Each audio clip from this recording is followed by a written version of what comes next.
Movie शुरू होती है तो हमें ये सीन दिखाया जाता है कि समुंदर से कुछ अजीबोगरीब क्रिएचर्स निकलकर शहर की तरफ बढ़ रहे हैं और उन्हें पैरासाइट्स का नाम दिया गया है। फिर हम एक आदमी को देखते हैं जो कि अपने कमरे में सोया होता है और उनमें से एक पैरासाइट रेंगता रेंगता उसके कान के अंदर चला जाता है। वो आदमी बहुत तड़पता है और उसके बाद फिर से नॉर्मल होकर सो जाता है। अब हमें एक लड़का दिखाया जाता है जिसका नाम शिनची था। वो रात को अपने कमरे में हेडफोन्स लगाकर गाने सुन रहा होता है। वो पैरासाइट उसके कान में घुसने की कोशिश करता है लेकिन उसे घुसा ही नहीं जाता। अब वो उसके नाक के पास चला जाता है। शिनची को खारिश होती है तो वो समझता है कि वो एक कीड़ा है, तो वो उसे पकड़कर दूर फेंक देता है। वो उसको मारने के लिए आगे बढ़ता है लेकिन तभी वो पैरासाइट उसके हाथ पर काट कर उसके हाथ के अंदर चला जाता है। तभी उसकी मॉम भी वहाँ पर आ जाती है तो वो उनसे कहता है कि देखें, मेरे हाथ में कुछ चला गया है। और जब उसकी मॉम उसका हाथ देखती है तो वो बिल्कुल ठीक होता है। अब अगली सुबह हमें दिखाया जाता है कि शिनची नाश्ते की टेबल पर बैठा होता है तो उसे अपने हाथ में बहुत अजीब फील होता है। और फिर दूसरी तरफ हमें वो आदमी दिखाया जाता है जिसके कान में स्टार्टिंग में एक पैरासाइट चला गया था। वो अपनी बीवी के सामने आकर खड़ा होता है और अपना मुंह खोल लेता। उसका मुंह बहुत ही खौफनाक और बहुत ही बड़ा था और वो अपनी बीवी का सर अपने मुंह में लेकर अपना खौफनाक मुंह बंद कर लेता है और ये सब उसी पैरासाइट की वजह से हो रहा था। फिर हमें शिनची दिखाया जाता है जो कि स्कूल जाते हुए रास्ते में अपने दोस्त से मिलता है। वो भी उसमें काफी अजीब हरकतें नोट करती है और जब वो स्कूल पहुंच जाता है तब भी उसके साथ बहुत कुछ अजीब हो रहा था, जैसे उसके राइट हैंड में काफी पावर आ गई हो। वो घर आता है और अपना हाथ काटने की कोशिश करता है लेकिन उसका हाथ मूव करने लगता है और उसे रोकता है। और फिर हम देखते हैं कि उसका हाथ एक क्रिएचर में बदल गया है और वो शिनची से बातें भी कर रहा था। फिर हम देखते हैं कि वो शिनची की बुक्स भी पढ़ा करता था और उसका लैपटॉप भी यूज किया करता था क्योंकि वो इंसानों के रहने के तरीके जानना चाहता था। जब इसने शिनची की बॉडी में घुसने की कोशिश की थी तो शिनची ने इसे आगे जाने से रोक लिया था, इसलिए अब ये सिर्फ राइट हैंड में ही था और उसी हाथ को कंट्रोल कर रहा था। ये अपना नाम मिकी बताता है और कहता है कि तुम मुझे कभी मत काट क्योंकि मैं तुम्हें कुछ नहीं कहूँगा, तुम मेरे होस्ट जो हो। अब हम देखते हैं कि शिनची और मिकी में दोस्ती होने लगी थी लेकिन बाकी सब लोग जिनको पैरासाइट्स ने इन्फेक्ट किया था वो पूरे शहर में बहुत तबाही मचा रहे थे और इंसानों को मारकर खा रहे थे। दूसरी तरफ मिकी शिनची को खींचकर एक रेस्टोरेंट की तरफ ले जाता है। वहाँ पर भी बहुत सारे इन्फेक्टेड लोग यानी पैरासाइट्स इंसानों का गोश्त खा रहे थे। वो शिनची को देखते हैं तो उन्हें लगता है कि ये भी इन्फेक्टेड है और उससे भी वो गोश्त देते हैं। लेकिन जब उन्हें पता चलता है कि ये पूरी तरह से तो इन्फेक्ट नहीं हुआ बल्कि ये अभी भी इंसान है तो वो उसे ही मारने के लिए आगे बढ़ते हैं। लेकिन मिकी उनको आगे से मारता है और शिनची की जान बचा लेता है क्योंकि अगर शिनची मर जाता तो वो खुद भी मर जाता और ये उसने अपने फायदे के लिए किया था। अब न्यूज आती है कि शहर के लोग मारे जा रहे हैं और किसी को कुछ समझ नहीं आ रहा कि इन्हें मारने वाला है कौन क्योंकि पैरासाइट्स अपना ये काम बहुत होशियारी और छुप के कर रहे थे। शिनची मिकी से कहता है कि तुम अपने साथी पैरासाइट्स को क्यों नहीं कहते कि इंसानों को मत खाएं, तो मिकी उससे कहता है कि तुम भी तो सब्जियों और जानवरों के गोश्त को खाते हो, तो इसी तरह हम लोगों का खाना इंसान ही है, तो इसमें बुरी बात क्या है। अब मिकी को पता चल जाया करता था कि उनके आसपास कौन सा पैरासाइट। तो जब शिनची स्कूल जाता है तो वो उसे बताता है कि तुम्हारे पास एक और पैरासाइट, और वो कोई और नहीं बल्कि उसकी टीचर थी। और टीचर जब शिनची को देखती है तो उससे भी पता चल जाता है कि इन्फेक्टेड है, लेकिन वो कहती है कि तुम्हें मुझसे डरने की कोई जरूरत नहीं है क्योंकि मैं इंसानों को नुकसान नहीं पहुंचाना चाहती, बल्कि मैं उनके तरीके इसलिए पढ़ रही हूँ ताकि इंसानों जैसी क्वालिटीज हमेशा मुझ में रहें। वो उसे दो और पैरासाइट्स के पास लेकर जाती है, एक स्टूडेंट होता है और एक पुलिस ऑफिसर। वो बताती है कि ये पुलिस ऑफिसर मेरा हस्बैंड है और हमारा बेबी होने वाला है और वो बेबी बिल्कुल नॉर्मल इंसान होगा, तो हम भी इंसानों की तरह ही रहना चाहते हैं। हम किसी को नुकसान नहीं पहुँचाएंगे, किसी को सरेआम नहीं मारेंगे, लेकिन छुप के गोश्त खाना चाहते हैं। तो क्या तुम हमारा ग्रुप ज्वाइन करोगे? लेकिन मिकी इस बात को नहीं मानता। अब अगले दिन वही पुलिस ऑफिसर उन लोगों के पास आता है तो मिकी शिनची को बताता है कि ये हमें मारने आया है क्योंकि इसे पता चल चुका है कि उस दिन रेस्टोरेंट में हमने एक पैरासाइट को मारा और इसी के साथ वो पुलिस ऑफिसर इन पर अटैक कर देता है। अब मिकी और शिनची भी बहुत लड़ते हैं और इसको फाइनली मार देते हैं। जब शिनची घर आता है तो उसे बहुत बुरा लग रहा कि उसने एक मर्डर कर दिया, लेकिन दूसरी तरफ हम देखते हैं कि पुलिस ऑफिसर की बॉडी से वो पैरासाइट निकलकर किसी और की बॉडी में चला जाता है और ये कोई और नहीं बल्कि शिनची की माँ थी और वो शिनची को मारने के लिए उसकी तरफ बढ़ रही थी। मिकी शिनची को बताता है कि तुम्हें मारना चाहती है, तो शिनची उसे कहता है कि खबरदार तुमने मेरी माँ को कुछ कहा, क्योंकि वो अपनी माँ से बहुत मोहब्बत करता था और वो नहीं चाहता था कि उसकी माँ मरे। लेकिन देखते ही देखते उसकी माँ का सर भी बाकी पैरासाइट्स की तरह खुलने लगता है और वो शिनची पर अटैक कर देती है। उसका बहुत खून जाया होता है और वो मरने के करीब होता है। लेकिन अगली सुबह हम देखते हैं कि वो दोबारा से उठ खड़ा हुआ है। तो मिगी उसे बताता है कि तुम बहुत जख्मी हो गए थे, लेकिन मैंने अपने सेल से तुम्हारे जख्म को ठीक कर दिया। लेकिन यहाँ बुरी बात ये थी कि अब शिनची की बॉडी में मिगी के सेल्स चले गए थे और अब वो पूरी तरह इन्फेक्ट हो रहा था। अब शिनची अपनी माँ को ढूंढने लगता है, लेकिन वो कहीं पर नहीं मिलती। तो वो टीचर के पास जाता है और पुलिस ऑफिसर के बारे में पूछता है, लेकिन वो टीचर भी उसे कुछ नहीं बताती। मिगी उसे बताता है कि अब दिन में मुझे भी 4 घंटे सोने की जरूरत पड़ेगी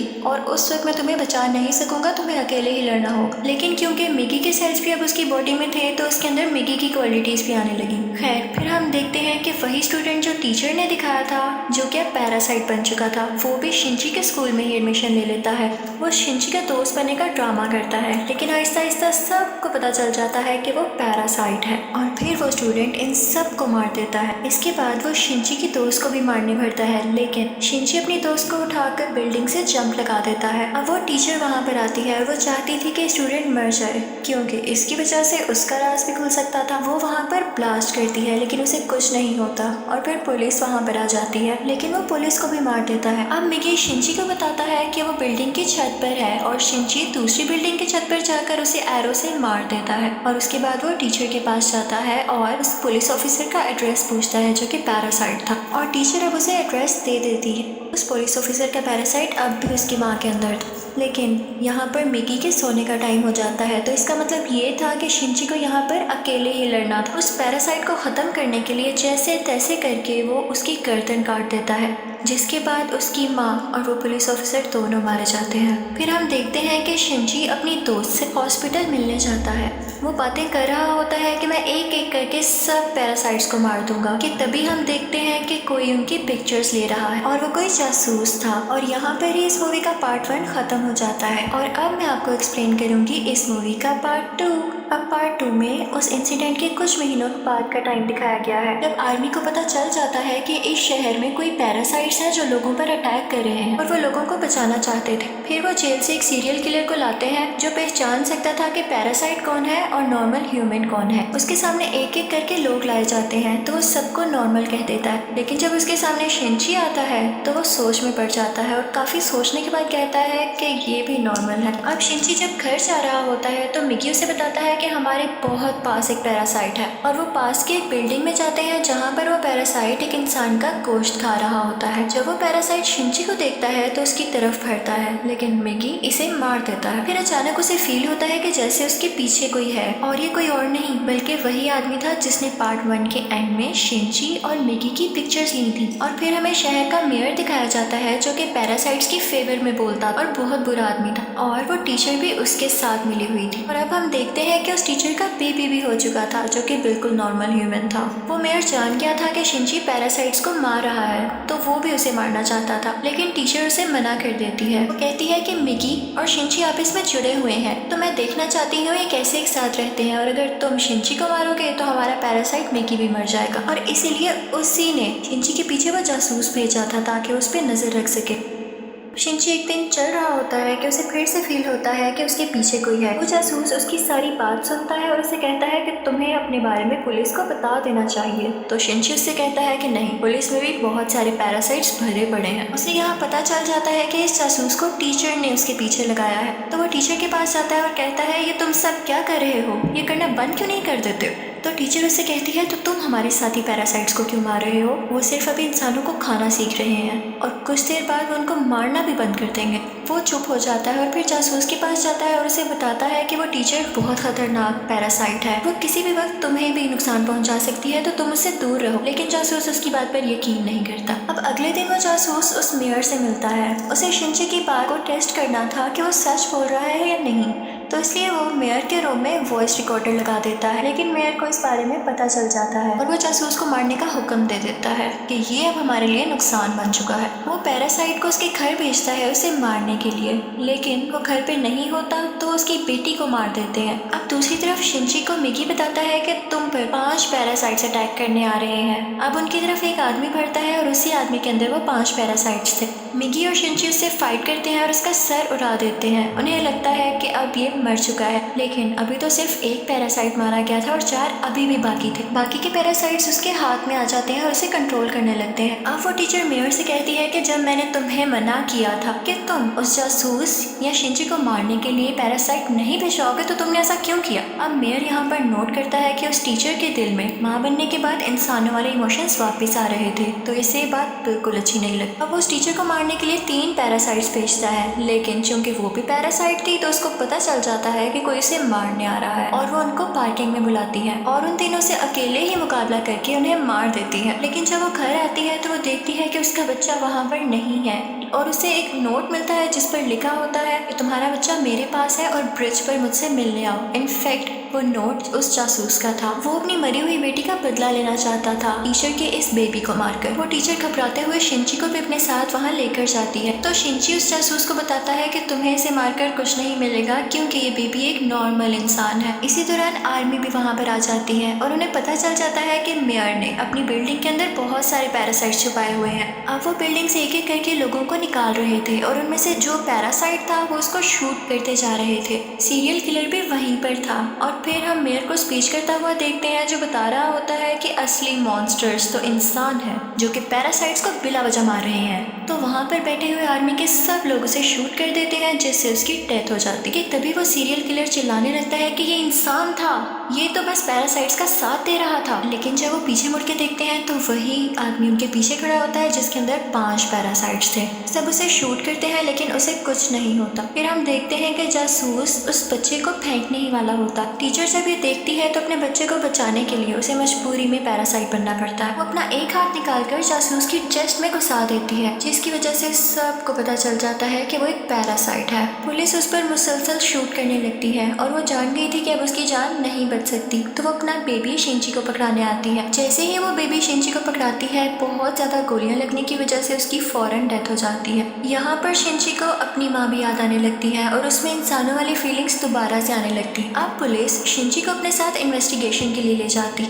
लेकिन साथ ही उन्हें खबर मिलती है कि उस पैरासाइट ने जिसके अंदर 5 पैरासाइट थे आर्मी को मार दिया है। तो शिंची फौरन से कार लेके वहाँ पे जाता है और वही पैरासाइट उसकी कार को रोककर उसका एक्सीडेंट कर देता है। अब वो जंगल में चला जाता है और मिकी से कहता है कि जब तक तुम मेरे साथ हो उसको पता चल जाएगा कि हम कहाँ हैं, तो तुम मुझसे अलहदा हो जाओ प्लीज। इसी के साथ वो पैरासाइट फौरन वहाँ आ जाता है और उन पर अटैक करने लगता है। अब क्योंकि शिंची और मिकी की काफी दोस्ती हो चुकी थी तो मिकी अपनी कुर्बानी दे देता है, यानी अपनी जान सेक्रीफाइस कर देता है, उसकी बॉडी से अलग हो जाता है और शिंची को वहाँ से भाग जाने का कहता है और मिकी को वो पैरासाइट मार देता है, जिस पर शिंची काफी उदास हो जाता है और फिर अपनी दोस्त के घर की तरफ जाता है। वो उसका बहुत ख्याल रखती है। वो लेटा होता है कि एकदम देखता है कि उसके बाजू में से मिकी का एक और हिस्सा ग्रो कर रहा है और ऐसा इसलिए हुआ क्योंकि जब मिकी ने अपने बॉडी सेल्स से के उसकी बॉडी को ठीक किया था तो मिकी के सेल्स भी तो उसकी बॉडी में आ गए थे, इसलिए वो चाहता तो दोबारा ग्रो कर सकता था। शिंची को फील हो गया था कि अब ये दोबारा आ रहा है तो उस पैरासाइट को दोबारा से पता चल जाएगा कि मैं कहाँ हूँ, तो अपनी दोस्त की जान बचाने के लिए उसको बाय कहकर वहाँ से चला जाता है। लेकिन जैसे वो बाहर जाता है तो वो पैरासाइट उसे पकड़ लेता है,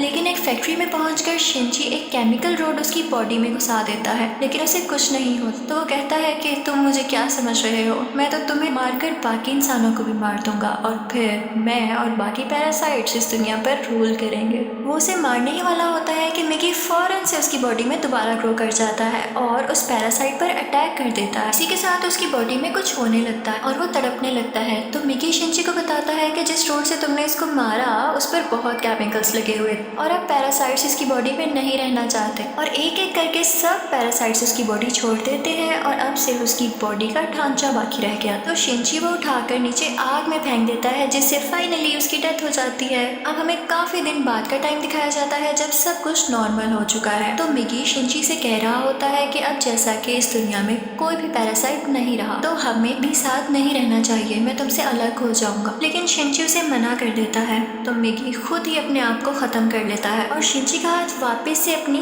फॉर्म में आ जाता है, जिस पर वो काफी उदास हो जाता है और मिगी को मिस करने लगता है। अब हम देखते हैं कि काफी टाइम गुजर गया है और शिनजी और उसकी दोस्त अच्छी जिंदगी गुजार रहे थे और वो उस टीचर के बेबी से भी मिलने जाया करते थे कि अचानक हम देखते हैं कि वो सीरियल किलर वापस आ गया था और वो शिनजी के दोस्त को किडनैप कर लेता है। वो उसके कान में कहता है कि असली मॉन्स्टर इंसान है, लेकिन शिनजी की दोस्त उसे कहती है कि असली मॉन्स्टर तो तुम हो, तुम लोगों को मारते हो। तो इस बात पर वो सीरियल किलर उसको बिल्डिंग से नीचे धक्का दे देता है, लेकिन शिनजी फौरन से जाता है और अपना हाथ लंबा करके उसे बचा लेता है और यहाँ पर उसे फील होता है कि उसकी मदद यहाँ पर मिगी ने की है। और यहाँ पर मूवी फाइनली खत्म हो जाती है, यानी पार्ट 2 भी। Thank you for watching.